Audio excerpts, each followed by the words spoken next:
Tonight, the cost of living crisis. Rising prices in the shops help push inflation to its highest rate since the 1980s.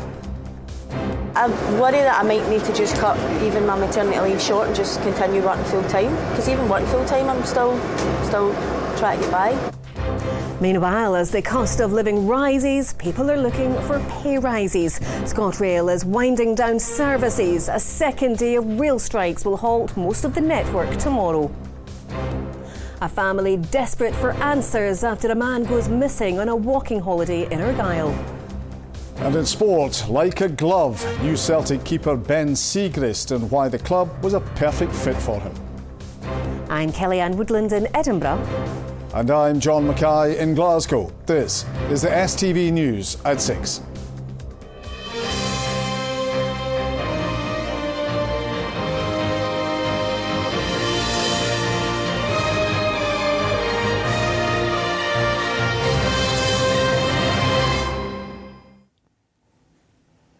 Good evening. The cost of living crisis continues to deepen, with inflation now at its highest rate since the early 1980s.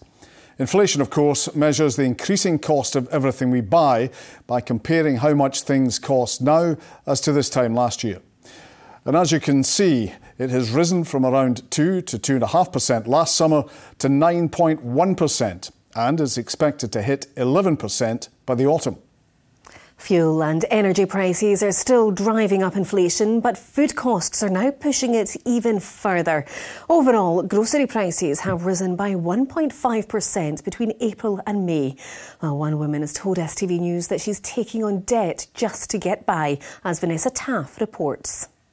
Hi dear, what can I get for you? It's a busy lunchtime trade for this local deli. But for customers like Natasha, the cash in their pockets isn't going very far. I worry that I might need to just cut even my maternity leave short and just continue working full time. Because even working full time, I'm still trying to get by. I have to live week to week with my pay, and I have to try and keep some of it left. But even using credit cards and everything to try to get by and having to pay them off. Do you know what I mean? And are you worried about getting into further debt just to cover the cost of living? A wee bit, aye. My family, I know I could ask them for help, but even they're finding it hard. So I think it is a case of taking on more debt to try and get by. For owner Paul, bills to keep the fridges running and the lights on have jumped to £600 a month. Everything chips away at all profits, and there's only so much you can actually absorb of that before you have to pass it on to the customer. And also trying to be fair as well with our prices, because if you charge too much for a product, you're just not going to come back, so you have to find that balance. A box of these fresh Scottish tomatoes are costing this deli and greengrocers £15. Now, normally by this time of year, they say that should only be a tenner. They're also struggling to get other fresh fruit and veg. But on top of that, the cost of the cooked meat, the bread and the rolls for the sandwiches made here are also rocketing. People aren't just cutting back at the shops. Higher prices for everything means they're changing how they live. Definitely has affected my kind of lifestyle. I used to visit friends a lot more and things like that, go out for drinks and things more. I haven't been doing that as much as well, so kind of socially as well it's affected things. Lunchtimes I come here obviously because it's quick and easy, but usually I have salads and things that I home cook. Basically I don't buy ready meals and things like that. The UK government say they're giving the most vulnerable £1,200 worth of additional support.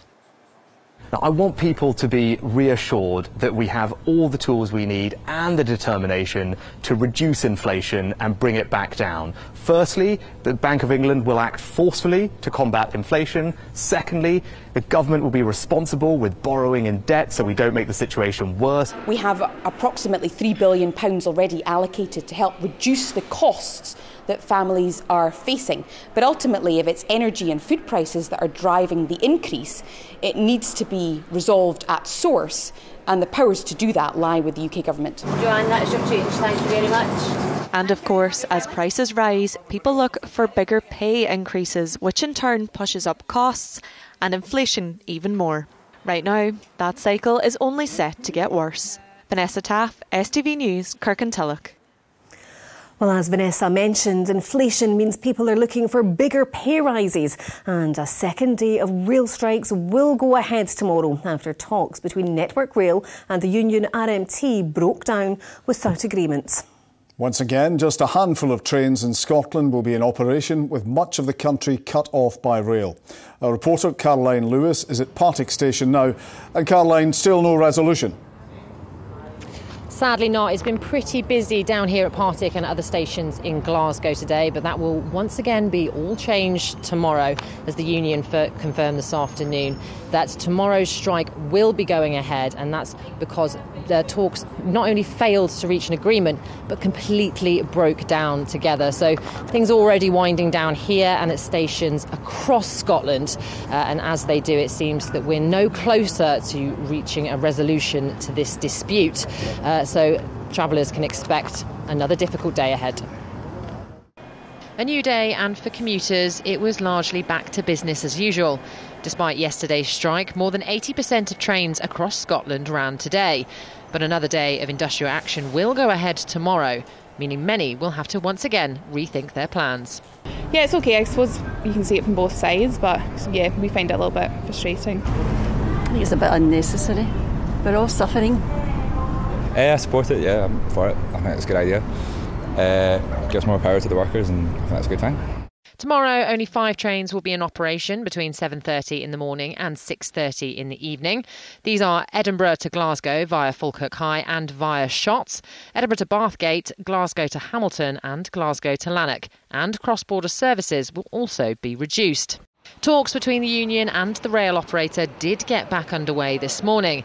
But with a third day of strikes planned for Saturday and so far no resolution, there's mounting pressure for the Prime Minister to get involved in negotiations. So rather than blame everyone else, why doesn't he do his job, get round the table and get the trains running? Mr. Speaker, we are making sure that we do everything we can to prevent these strikes. As he knows, it is up to the railway companies to negotiate. That is their job. And each day of industrial action comes with a hefty price tag. The cost of the strike, it could be weighed up through so many different lenses. We estimate it's something like £30 million a day, but it really depends on whether you're looking at the economic impact, whether you're looking at the total impact, sort of like the loss of fares and revenue, and so the list goes on. But the number we're using is about £30 million. But both the UK government and the workers say they won't back down. And while the stalemate looks set to continue into tomorrow, the trains certainly won't. Well, with 48 hours to go, there's still hope that Saturday's disruption may be avoided. But at the moment, the union says there's absolutely no way that they're going to agree to a settlement because they feel that Network Rail are being told what to do by the UK government. They say they will continue their campaign of industrial action until they see an agreement that ensures job security and a fair pay. So unless there's a change in tack and something new is brought to the table in the next few days, I think we could see this disruption stretching into the weekend. Caroline at Partick, thank you. Now, COVID is on the rise again in Scotland, with the number of cases increasing by almost a third in the last week. New figures from Public Health Scotland show only 15% of new cases were reinfections. Well, our reporter Laura Alderman is here to put these stats into perspective. Laura, how concerned should we be about this? Well, I think first off, it's important to mention that thankfully this increase in COVID cases isn't leading to a huge influx of people going into hospital ill with the virus. The stats show there was a 15% increase in the number of COVID hospital admissions last week compared to the week before. But Public Health Scotland, who put these stats together, are really keen to stress that this is people in hospital with COVID, not necessarily because of COVID. So you could have gone into hospital for a completely separate treatment and then tested positive for the virus while you were there. They're also warning that since the requirement for testing was dropped last month, along with a lot of access to free tests for most of us, the quality and quantity of this data could be reduced. And we mentioned reinfections earlier. What can you tell us about that? Well, I think that's quite interesting because these stats show that the reinfection rates remain relatively low, just 15%. And that suggests perhaps that the majority of people who are getting COVID at the minute, it might be the first time they've had the virus, or it might be the first time they've had it in a 90-day period.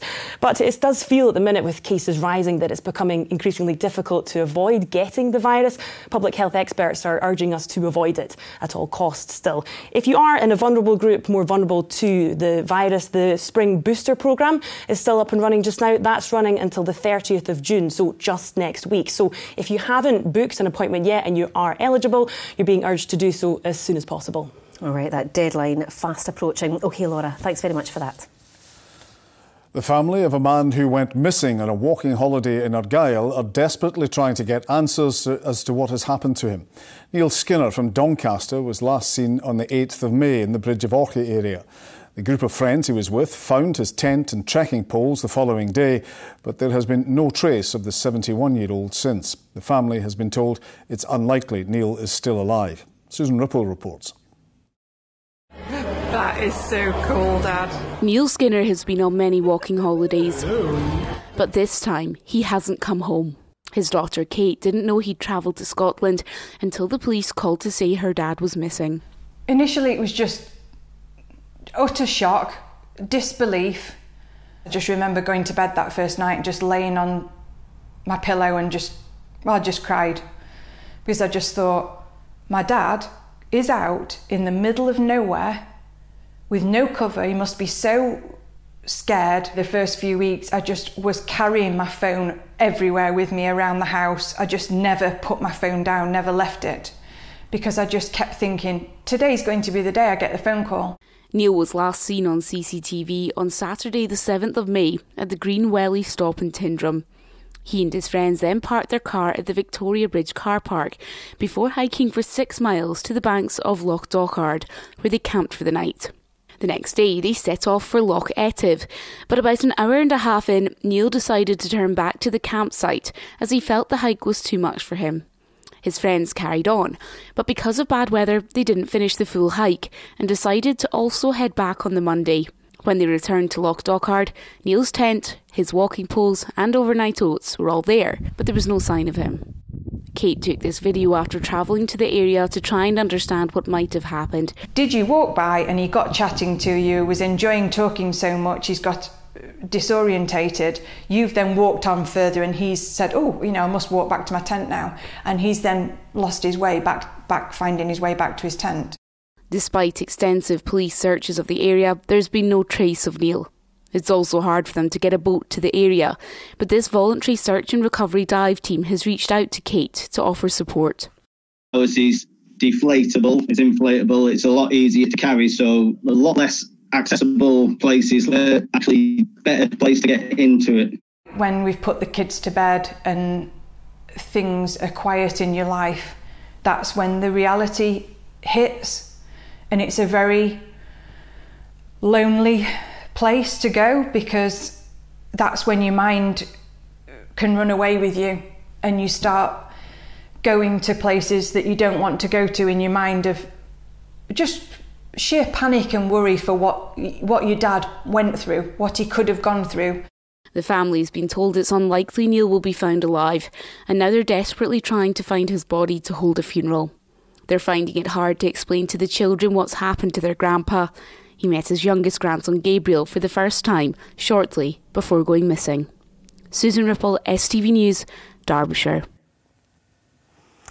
Now, the meeting of an adopted person with their long-lost family provides some of the emotional scenes on our TV screens. We see the years of hurt and loss falling away as they're finally brought together. But for some people, that picture of happiness isn't the reality. A leading adoption charity says there needs to be a radical change to the process that helps adopted people trace birth relatives. Adoption UK wants Scotland to have a free contact service from childhood into adulthood and more long-term support. Here's our chief reporter, Sharon Frew. Tony Dunworth, who is 48, says he grew up always knowing he was adopted, but it wasn't until 3 years ago he decided to find out more about his birth parents.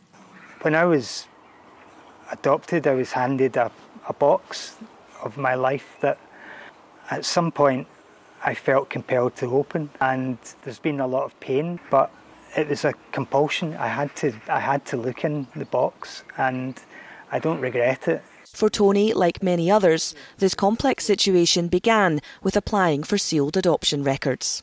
That led me to writing to my birth mother, and the response I got back was very unexpected and utterly contradictory to the official records. And that saddened me because it means that my life and my understanding of how I came into being is now a riddle.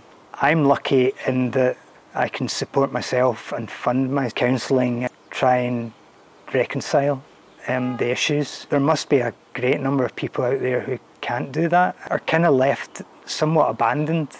In its latest adoption barometer, a charity says the current support in place does not adequately meet the needs of adopted children, parents or their birth relatives. Adoption UK is calling for radical improvement.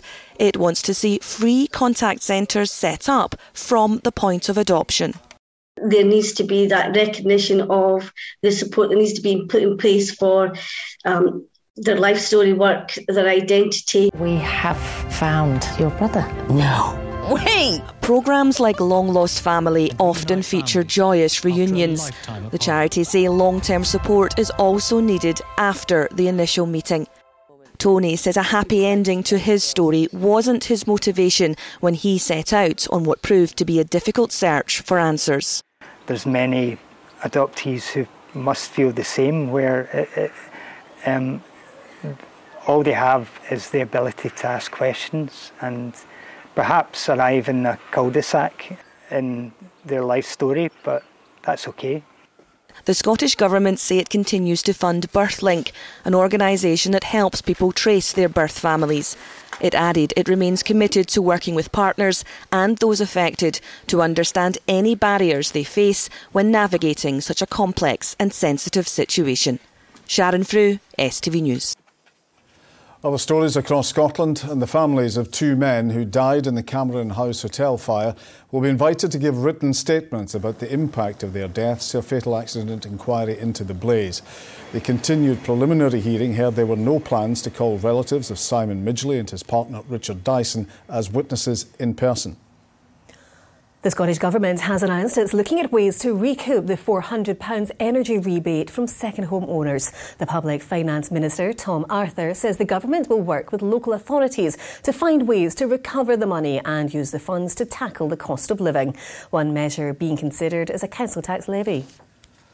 A pub chain accused of pressurising its staff to break COVID rules has gone into liquidation. Mike Merry 300 Limited has a number of venues in Glasgow.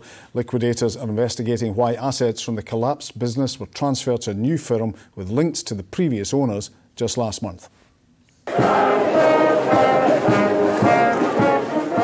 And women will be able to take part in squads at Helia for the first time next year. Organisers of Shetland's Fire Festival say they're removing gender restrictions after members discuss how they want to take the event forward. Absolutely, it's about time. It's great news. Feels like it's been coming a long time. Pretty disappointed. I think it's been the same way for so many years and I don't think it was necessary. I used to think that only men should be in it, but I have decided that women should be in it because we were shield maidens, we did all the things when Vikings were a thing, so we should be involved in Up Helia. £2 million worth of work aimed at making Glasgow city centre a tidier and more appealing place is underway. The clean-up will focus on removing graffiti, deep cleaning streets and finding temporary uses for empty buildings, as Ollie Dickinson reports. A spruce up for Sauchiehall Street.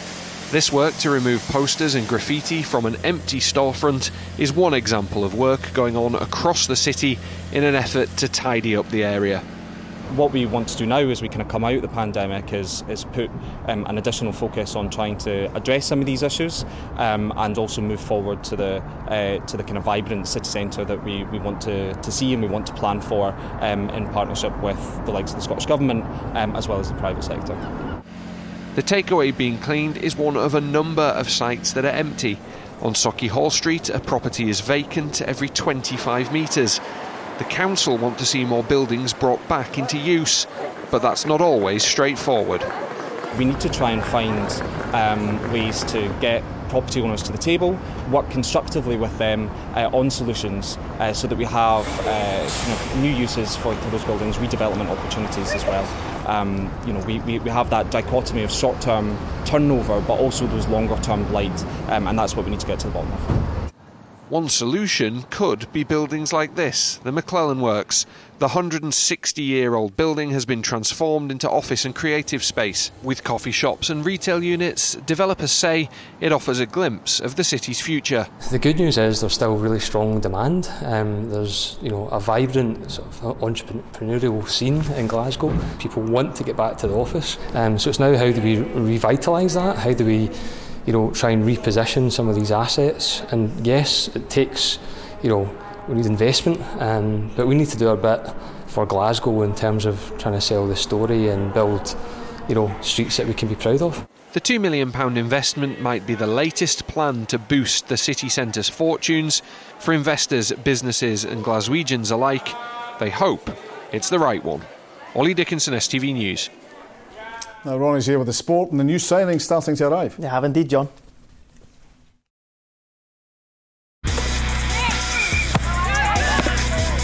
Get your fill of the action. STV Sport, sponsored by Papa John's Pizza. Yes, good evening. Ben Siegrist says it took just one phone call from Ange Postecoglou to convince him Celtic was the perfect club for him. The goalkeeper joins from Dundee United following Vasilis Barkas' move to Utrecht and says he's looking forward to battling Joe Hart for the number 1 jersey at Parkhead. Fits like a glove. Ben Siegrist, the second signing of the season for Celtic, as he arrives on a 4-year deal. And the Swiss keeper says as soon as the champions were interested, there was only one destination. I've had good conversations with the manager and Aiden. I just feel like this is the right spot, this is the right team, this is the right club for my personal development. And the manager told me about the vision for the team and the role I get to play in it. And it was, like I said yesterday, I hung up the phone and I was like, yeah, I'm sold. I want to be part of this. The 30-year-old put in a number of impressive performances last season with Dundee United, especially against his new employers.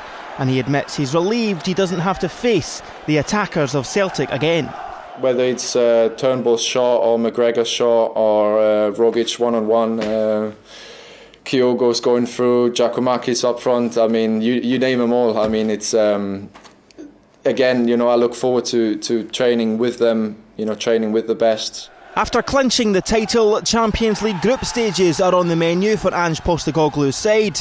But Siegrist revealed he already has experience of the team in Europe. When I was young, I was a ball boy in my first team, FC Basel, and I was a ball boy behind Rab.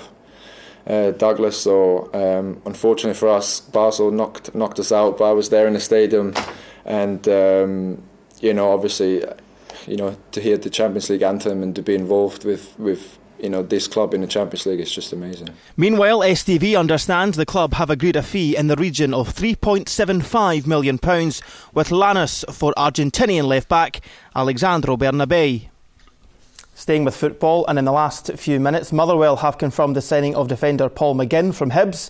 The 31-year-old made 34 appearances last season for the Easter Road side, whilst also earning his first Scotland cap against Austria in September. McGinn joins on a 1-year deal. New Dundee United manager Jack Ross says he's determined to secure silverware at Tannadice after leading teams to 5 finals without success. The former Hibs manager signed a 2-year deal with United, replacing Tam Courts. He has high hopes for the Tangerines as they prepare to make a return to Europe. I've been in 5 finals now. 4, lost them. 1, didn't get the chance to take it. But having been to 5, you want to keep getting there, and then you want to go and win one. So that drive and ambition for me is as big as it was when I first started managing. But equally, you need to feel as if you're at a club that gives you a good chance of doing that, and I feel as if I'm at one at the moment. To golf, where the R&A have confirmed players who are taking part in the Live Golf Series will be allowed to compete at the Open. The controversial Saudi-backed tour has caused a split in the sport, with the American PGA Tour banning players who are involved. But organisers say anyone who has already qualified for the 150th Open at St Andrews can take part. Finally, rugby and fly half Ross Thompson says getting his first Scotland cap in the autumn has whetted his appetite for more ahead of his tour with South America. The 23-year-old is relishing being involved in Gregor Townsend's squad as they prepare to take on Chile and Argentina. Well, I've been lucky to be in a couple of the squads, the autumn and the tail end of the Six Nations. I think you're right, it just makes you want to play more and sort of get involved in some of these bigger games, and I think the tests away from home against Argentina and Chile will be for exactly what you want to do, so I'm looking forward to it. Last bit of news before we go. British number one Cameron Norrie said he found it pretty cool after he was seeded 9th for this year's Wimbledon, kicking off in a couple of weeks' time. That's all your sport. Bye for now. Get your fill of the action. STV Sport, sponsored by Papa John's Pizza. Sean has the weather forecast. Watch out for a sudden temperature drop.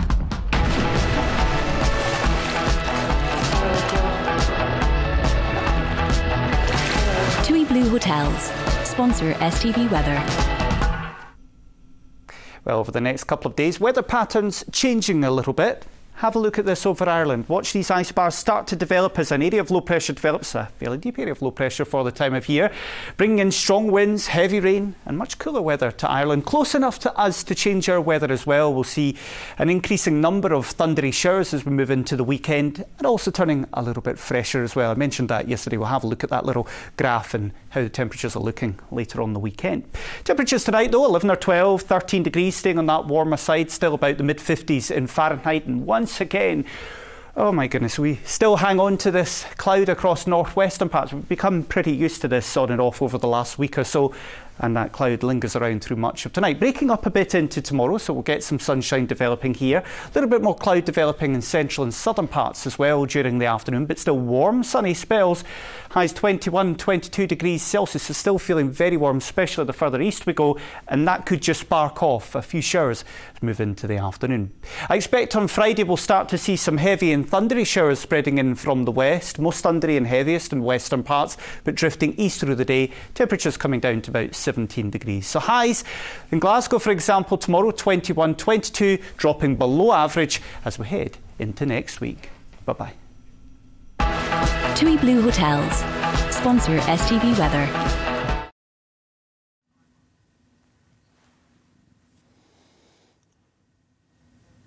And finally, some monkey business for you.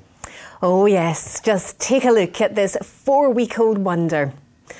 Blair Drummond Safari Park's latest addition is doing very well. Fia is a baby macaque. Born to Mother Liberty and Father Phil at the end of last month, she spends most of her time being carried around by her family members. The troop of macaques first arrived at the Stirlingshire attraction from Gibraltar in 2014 and are some of the park's best-loved residents. So macaque and Mackay, any relation, John? Similar clans, separated tens of thousands of years ago, apparently. Yeah, that makes sense. Thank you for watching. Good night.